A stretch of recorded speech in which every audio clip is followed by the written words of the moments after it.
I'm very grateful to be here with this incredible group and just wanted to share. Yesterday we had explained in some detail about the terms. Oh, wait. Mr. Crawford. You're not coming? Okay. We had explained in some detail yesterday about the exact conditions and terms and all the numbers of the agreement with the police commissioner and with the president of the BPPA, Boston Police Patrolmen's Association. And part of this process I want to emphasize also of how we got to a different outcome than Boston has ever seen before was because there were different voices at the table throughout it as well. At the negotiating table, by law, that is the union and management. But we tried to take a couple different steps along the way of really engaging community members, listening to folks who have been at this for a very long time, talking about the needs from the community perspective, and then bringing those demands and lived experiences back to the direct negotiating table as well. And so I want to thank this group and some others who couldn't be here today because they were part of our process of really developing what the city was going to ask for in the negotiations, steering what our lines were, that we were not going to accept if it wasn't included in the agreement. So let me see if there's some other notes that I want to make. What we got from this approach was a contract that was ratified on Monday and is being filed with the City Council today. That is an investment in accountability and justice. And it includes improvements to community policing and the working conditions of our officers, the health and well-being for them and their families. And it reflects the priorities of our communities that we were very proud and honored to carry into the negotiation. I will just note, we are towards the end of the calendar year. Everything resets with the City Council legislative calendar if it does not get passed by the end of the year. And so there's the meeting today, one more meeting next week. And I would just urge the council to take full public process and host the hearing. We're eager to present all the details, but to act with urgency as well, because many of these steps are big changes that will require time for implementation, completely overhauling our paid detail system, implementing the new processes on a number of different measures that were in this contract is going to take time and as well as the cost of living increases to be fully processed through our HR system. We want to move that as quickly as possible and not keep our officers or our community members waiting to get going on some of these changes. And then just to make sure so that we can reach our residents who speak Spanish as well. Gracias a todos. Un punto de conversación otra vez hoy. Históricamente en la renegociación de un contrato solo se ha hablado de dinero y tradicionalmente ha sido un proceso a puerta cerrada. Pero este año queríamos asegurarnos de que no solo se escuchará a los representantes de la policía y a los funcionarios municipales, pero también se escucharán las voces de las personas que sienten y viven directamente las consecuencias de la actividad policial. Entonces, estoy muy agradecida a todo este grupo y otros miembros de la comunidad, líderes de nuestra comunidad, para su opinión, para su liderazgo y participación en este proceso históricamente. Thank you so much, and I'm going to pass it over to former Councilor Tito Jackson, also the chair of our Commission on Black Men and Boys, and someone who knows this building and this city and this process very well. Thank you. Thank you very much. Thank you, Madam Mayor. I want to acknowledge Frank Farrell, who works tirelessly on a day-to-day basis supporting a couple of the brothers who are back here, but in the city as a whole. So we have a different day that I've seen since I've been in government. We are at a point where this was something that happened by choice and not chance. Typically, this goes to someone else, an arbiter. It goes into a black box, And as a former counselor, it came back how it was, and literally was a yes or no for us. So I think that there is much to be acknowledged and celebrated here in terms of a progress versus perfection, right? So I know there are individuals who are going to say this is not perfect, and it's absolutely not perfect, but this is definitely progress. When I see an opportunity for people who look like me to actually take part in the over 20,000 unfilled, and it might be more since I've left, unfilled details that were out there. When we have a situation where, hey, I respect our officers, but there are standards that we have for our officers, and if there's a list of things you just can't do. And if you do those things, then you should not be part of that part of the city. And mind you, we believe in restorative justice. But when it comes down to it, the restoration in those regards actually means there had to be a separation prior. So I think that is actually important. And then this is about optimism versus obstacles. We have an opportunity to continue to move the ball down the court and to continue to work on the things that are not here. To continue to make progress in being more fiscally sound relative to overtime. And dealing with those overages that on a day-to-day basis and actually on a annual basis cut into other parts. But this also does add more people to the mix.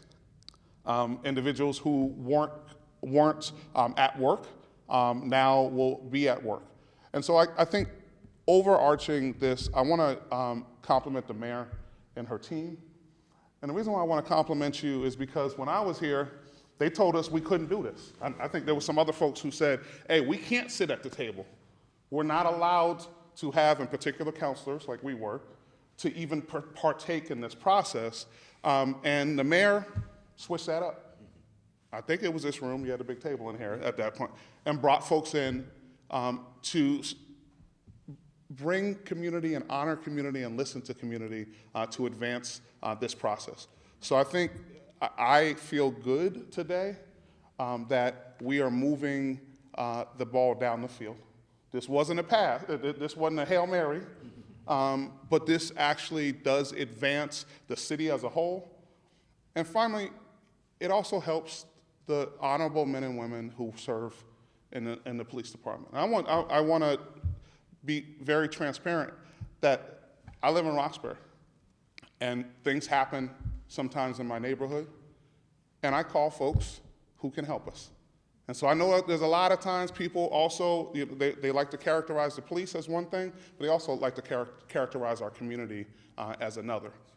We have an opportunity to build partnership here and to continue to move the ball down the field.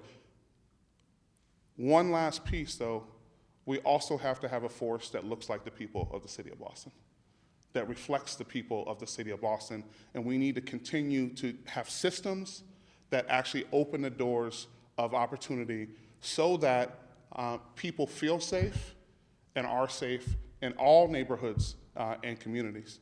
And we have an opportunity to do that with this contract and in a timely manner. Because had this gone to arbitration, it could have really extended for several times, many years. So this is something that we should give props to the mayor, as well as the honorable men and women who serve on a day-to-day basis. So I thank you, Madam Mayor, for the opportunity to participate in this, also on the Commission on the Status of Black Men and Boys, and we look forward to continuing this work. This is a commencement, and by the way, we got to commence pretty quickly because this thing doesn't last forever, and so we have an opportunity to continue as a community with community at the table to advance. Thank you very much. So next up, I'll introduce both of our next speakers so I don't have to keep coming up. Next is Rahsaan Hall, who's the president and CEO of the Urban League of Massachusetts, someone whose leadership is so important for our entire region, and really grateful to the organization for all that they've done in celebrating major milestones, just the history of this organization, and also representing what it means for community members to have that continuity throughout the decades of what we're trying to ask for at the table.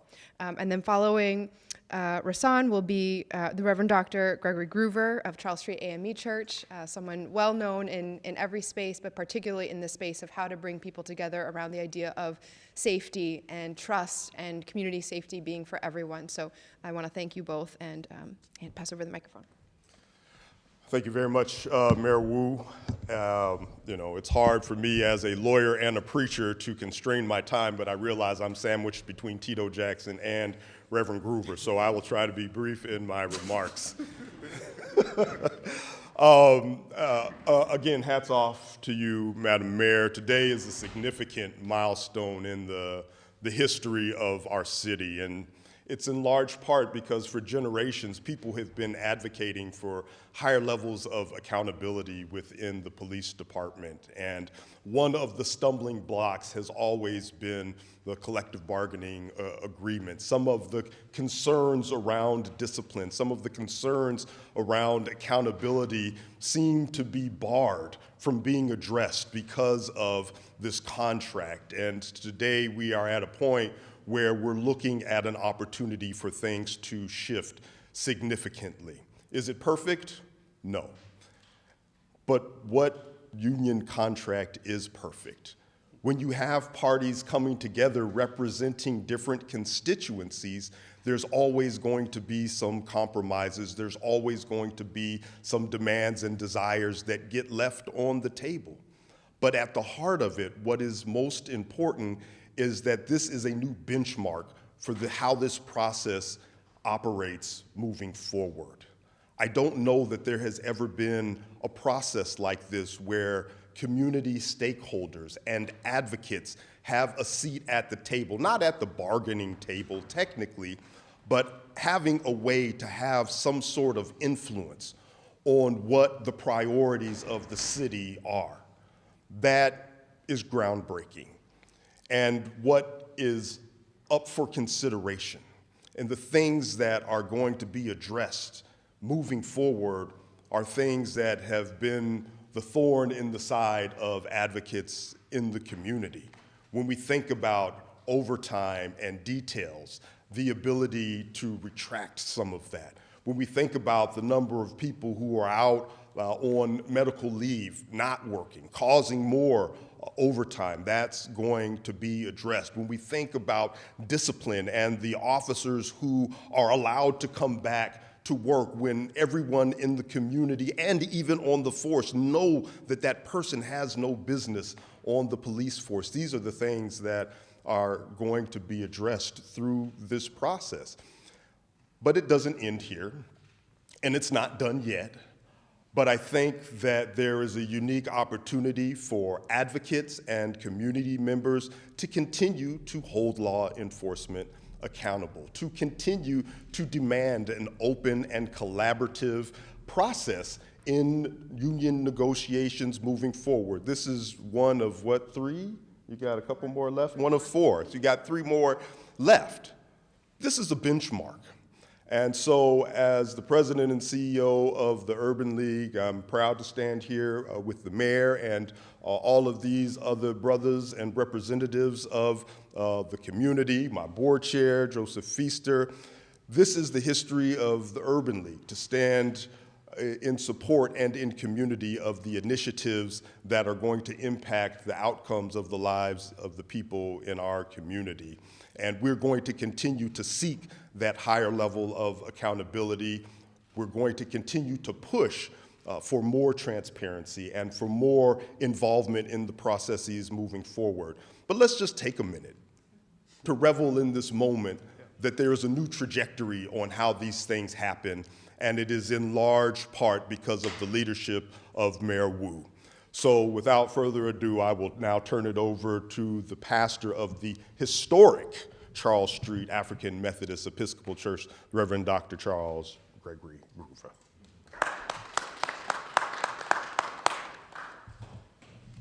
Thank you, Reverend and President Hall. And I do want to share that I am the pastor of Charles Street AME Church, but I'm also standing here as the president of the Black Minister Alliance 10 Points, which is a network of nearly 100 congregations, faith-based organizations, and community-based organizations.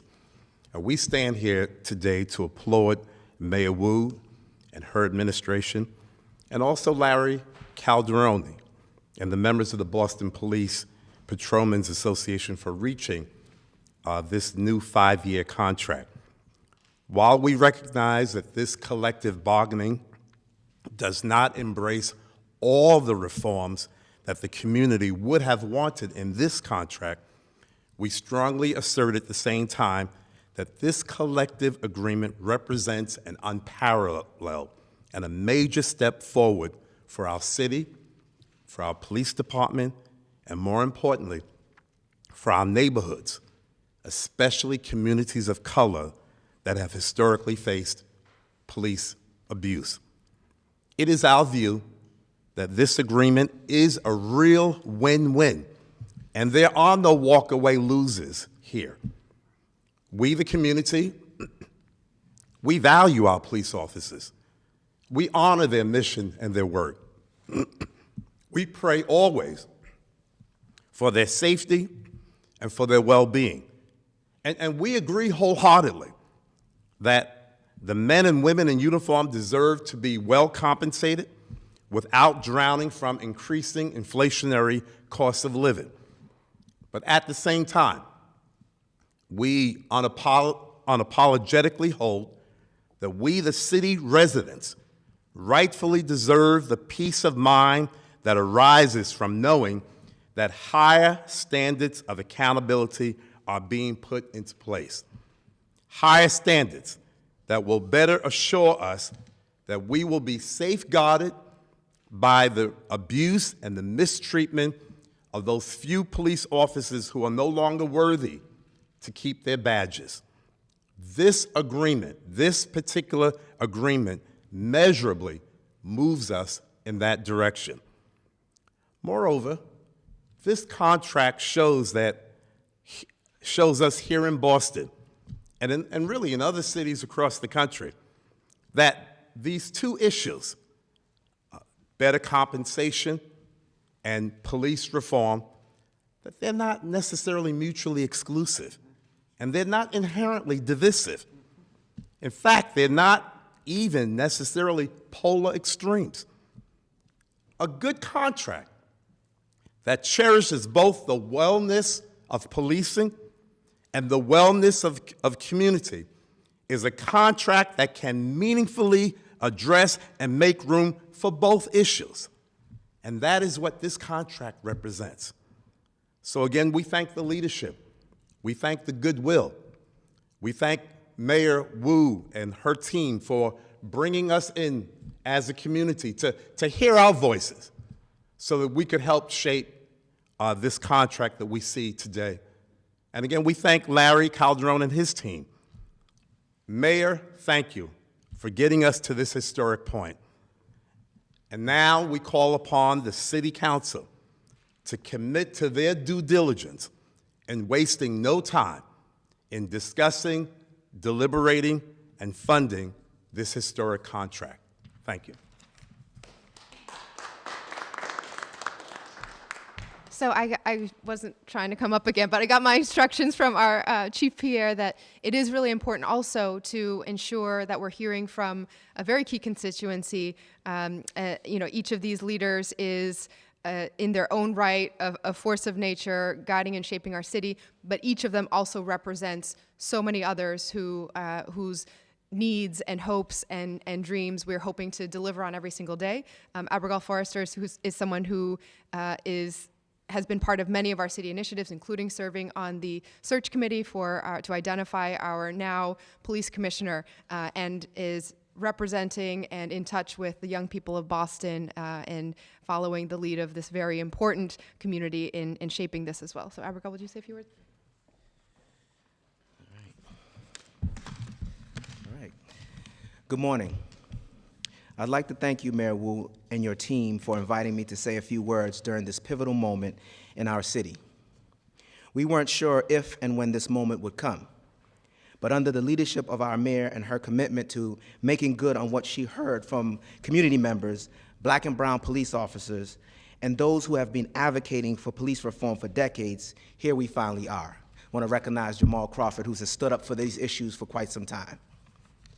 I want to thank you, Mayor, I want to thank the mayor for your transparency and being open to hearing from the people impacted by individuals responsible for public safety in our city and holding them accountable for the issues that we brought to your attention. As a member of the search committee to hire a new police commissioner, there was a lot we heard during the listening sessions about concerns our community has about the policies and procedures governing BPD. Mayor, thank you for an open and transparent process. Interestingly enough, we also heard concerns shared by police officers who are mostly Black and brown. And they felt, too, on the inside, they were dealing with inequities and disparities in how they were treated. Many of us here and those of us on the search committee have dealt with the negative lived experiences of policing in our community. We know how the concerns we heard regarding internal operations of the department have a trickle-down effect on the day-to-day presence of officers in our community and how they show up. The reforms shared here today can give us some relief that we have been heard and seen, and we are finally moving the needle towards equity. But more importantly, better policing coming out of a police department that is invested in reducing the loopholes that keep those who shouldn't serve us in place. We know better policing of communities of color and communities in general starts with ensuring the right people are in uniform. As the CEO of a youth-serving organization and someone who has been impacted by officers who had no right to be walking around with a badge, I am hopeful for what the future holds as we make progress and address the deficits in how the police department operates going forward. Although the work of police reform isn't done, by addressing the areas in the collective bargaining agreement most relevant to holding the police department to standards that minimize the abuse of the institution will in turn hopefully get us closer to being a community that is respected and will experience just policing.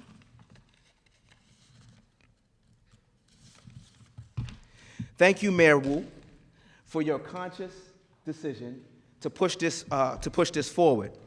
And taking all of our concerns that we shared with you over time very seriously. We appreciate you, and we look forward to working on the future reforms in the near future. Thank you.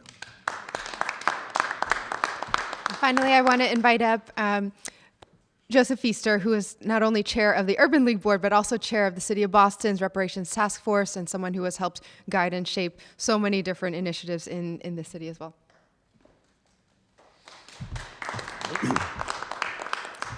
Thank you very much, Mayor Wu. If I had read my emails last night, I would have worn a tuxedo this morning because this is a celebratory moment. Having lived in this city for 57 years, and as I always say, I'm a New Yorker, born in the Bronx, raised in Queens, worked in Brooklyn, partied in Manhattan, but I've been here for 57 years and engaged in this community with so many of, almost all of the folks who are standing here behind me. I want to speak more specifically because, yes, I am on a commissioner on the Black Men and Boys Commission with my chair, Tito Jackson, and with Frank Farrow and others. But I want to talk about Jamal Crawford and me. We served on the Boston Police Task Force as well. And some of these recommendations which were embodied in this contract have been realized. And as others have said, certainly there are more ways to go. But I stand here in a celebratory moment because having been involved in city government in many different capacities over the many years that I've been here, I've seen the stops and starts. And it's interesting that we have this moment while we're now talking about the Charles Stewart circumstance, which many of us lived through. I was here when it occurred. I saw what happened. I saw what was done by the police. I saw the actions that were taken against black men in Roxbury, Mattapan, and in terms of Dorchester, and something that it was only Mission Maine, but as Jamal Crawford reminded me, it was throughout the entire city. So my sense of it is this is a historic moment, and this is a mayor that has put what she says into action. And that's what's appreciated with any public official. I've known our mayor from when she worked in government, both as an employee and then in the city council. She has always been steadfast and committed and deliberative about what she does.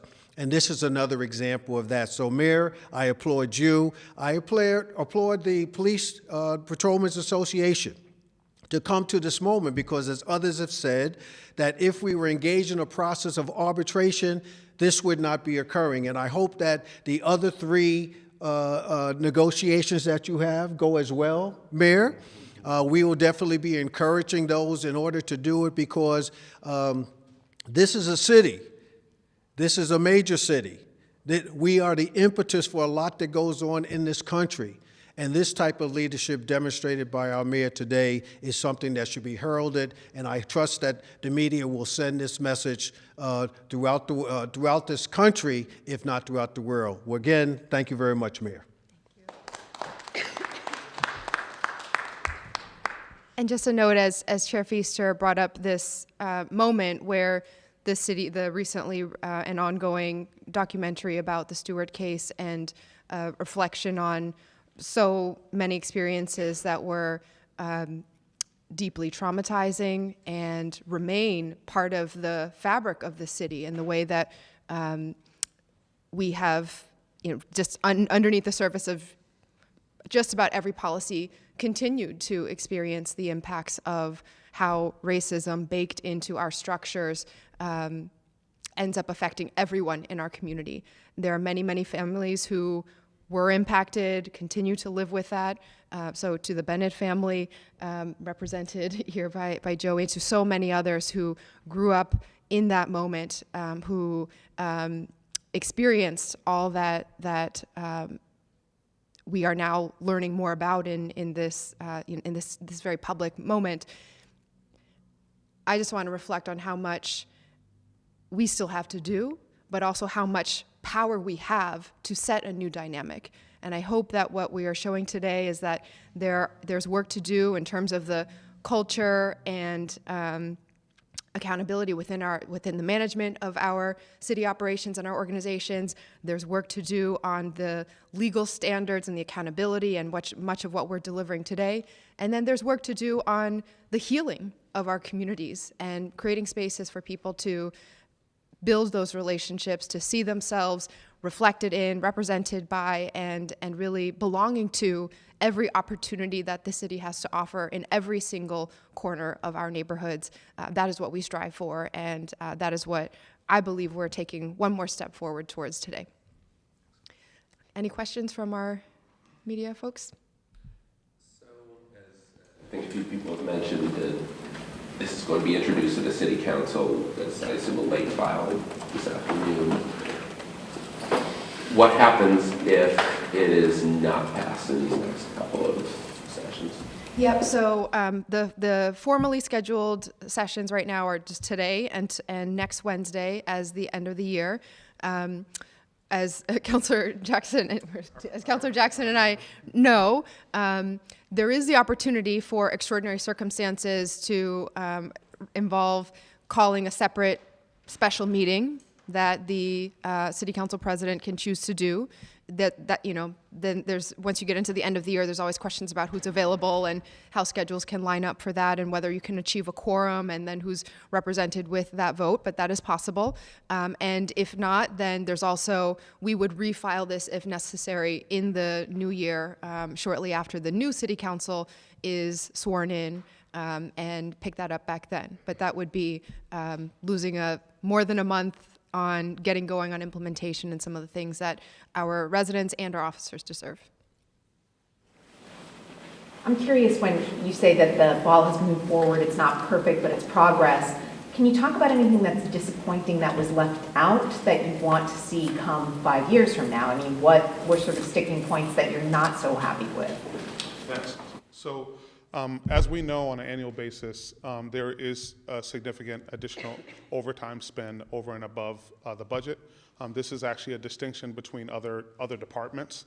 Take, for instance, the Public Works Department or the like. You don't see that additional excess.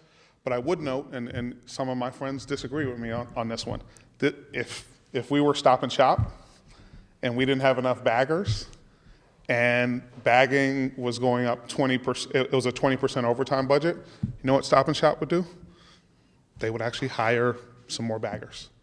And so there is a component here, and this is as a black man and as a large black man, I don't want to interact with officers in their 78th or 79th or 80th hour of service.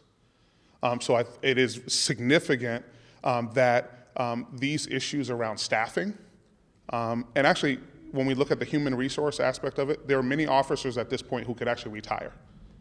So one of the other components there is that backfilling of individuals, and then also that gives us an opportunity to diversify the police department. So that issue is one that is important. This component around, and I want to give props to Madam Mayor and also Lou for advancing, and also the BPPA for advancing the opportunity to deal with this issue around details. Because again, in addition to the fact that it was an imperfect system, there were tens of thousands of details that went unfilled on an annual basis. We now have somewhat of a solution, and we're moving towards a direction that would open the opportunity for others to deal with the real underlying issue. Because the crime that we see in our community is inextricably connected to poverty. So if we can actually get to the root of that, I think that's one of the other components. And then I would submit that there's probably a couple of more things on the list of things that we don't want our officers to ever do. And I would submit that the teachers and police officers, the people who should be most angry about a bad teacher or a bad police officer, would be a good teacher and a good police officer. And I think that those are some of the areas that we think about. And I'll just add on that front, I would completely echo what was said earlier about this not being the perfect contract. We wanted more, and the union wanted other things that they didn't get in this as well, and that's part of the give and take of collective bargaining and how you incorporate different perspectives. I do want to also note that some of what we're doing here is establishing the way for us to really learn how best to move forward in these spaces. We are the first city, as far as I can tell, to ever remove these offenses, any list of offenses, from the arbitration process.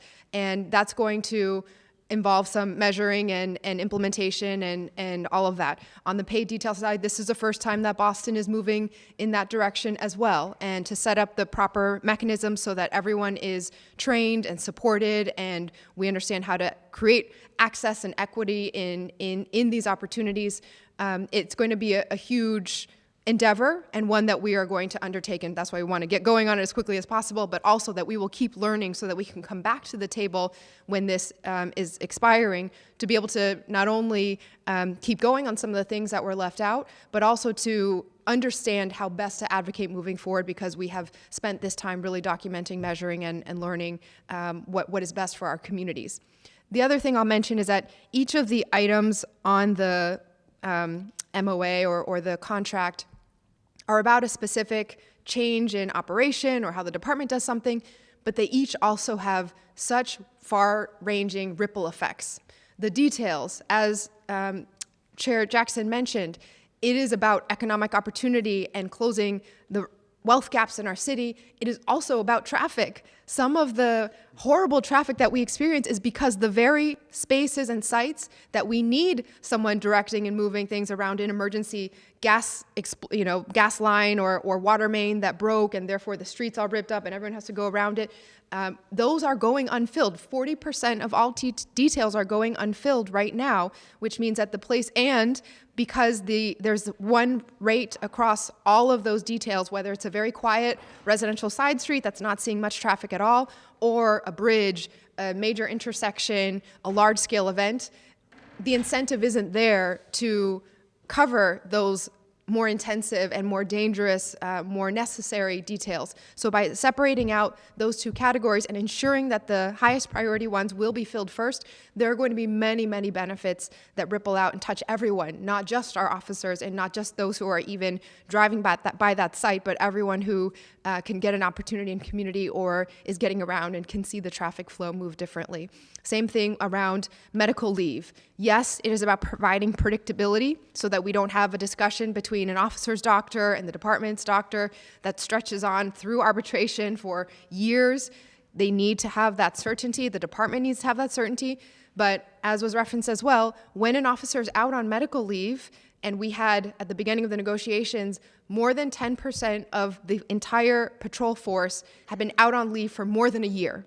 More than 1 year they had been out. For 1 year, their roles had been covered by someone else, often through forcing that other person to cover it with overtime at more cost to the city and at personal cost to the officers who are working and therefore can't be with their families on the weekends and are on top of their regular schedule being asked to come in because there are gaps. We are working on things outside the contract as well. We've had in the last several classes now, larger classes than we've ever seen. They've also been the most diverse and representative classes that we've ever seen graduate from the academy, and we hope to keep that momentum up in other ways that we can ensure representation across all levels of leadership in that department and all of our departments. Topic question? Is that okay? Yeah, after, okay. Anyone else? Yeah, maybe I got a question. I come from a culture of speaking things into existence. So when passed, I'd like to know how soon are these new items and ERB going to be implemented? Yeah, that's a great question. So some of the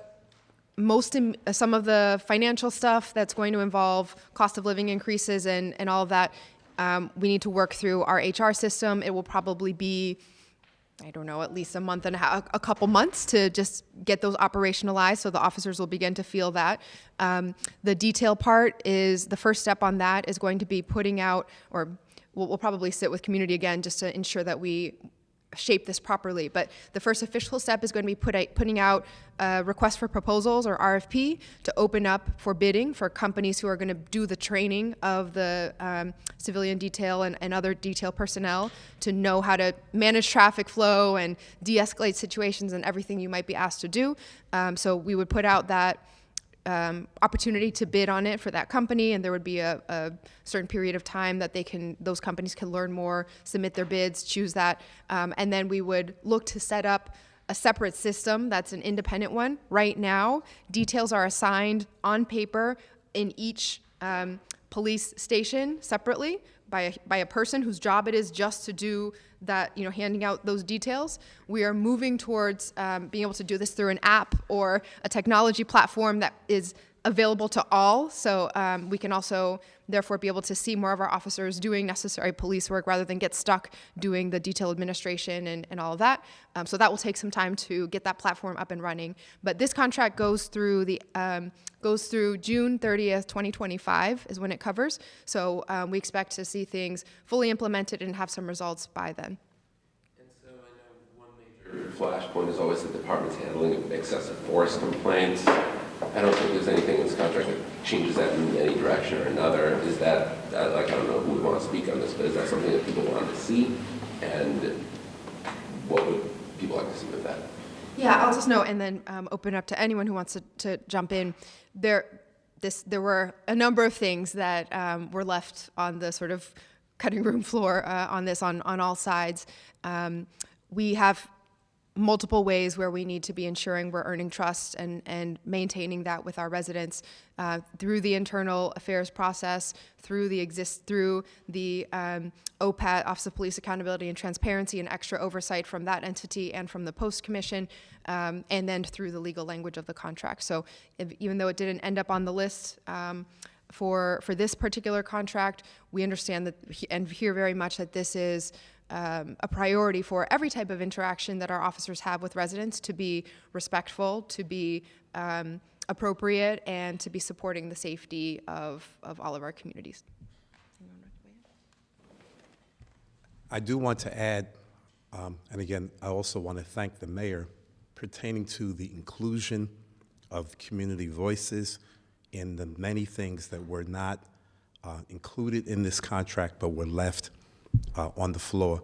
The mayor, and I know Lou and others, have made the commitment to bringing us in as a community, representatives, to begin talking about what do we see are the necessary reforms that should be implemented and added in the 2025, the new contract.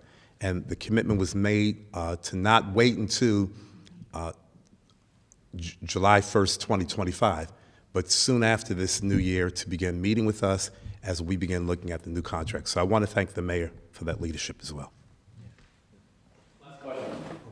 If I can speak to something really quickly to your question around excessive force, I think that there have already been some steps in the right direction with the OPAT, because in the executive for the Center for Teen Empowerment, one of the things that has been essential is the people who are on those committees, right? And so we have a young lady who went through our process, advocated very strongly around police and excessive force, but creating OPAT was a step in the right direction. Now, a lot of that still has to be systematized, but as we think about what the city is doing on a whole to address the issues on different levels, having OPAT in place is another space in which the community, I know, and young people feel confident there are opportunities to address issues that when they come across police officers. And lastly, what happened to the Bennett family?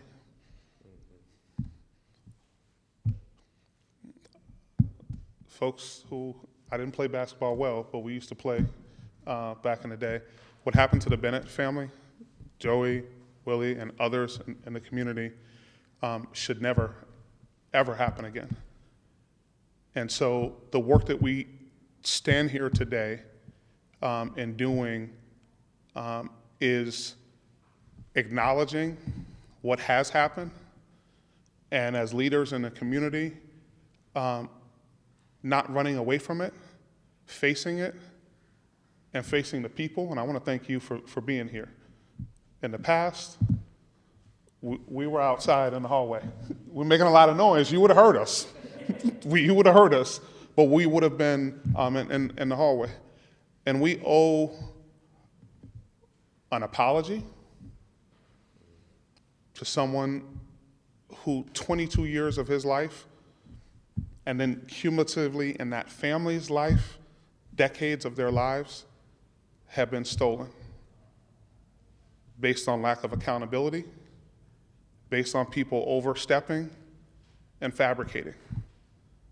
And so we have a chance in our time to do something. And I thank this brother. I got to build with him a little bit earlier, but the thing that I felt most was he's here, and also he was optimistic about the future and what we can do together. There's a lot of people calling folk out. I want to give props to Mayor Wu for calling people into the room, into the conversation, and ensuring that we actually, these words actually make change. So I think we have that opportunity right now, and it's on us, all of us, to ensure that we push forward, and for this next generation, that they feel in reality, and the work that Abergall does every day is important, that they can call on individuals for help, and they won't be subjected and persecuted in their own neighborhoods and communities. Thank you, everyone. Thank you.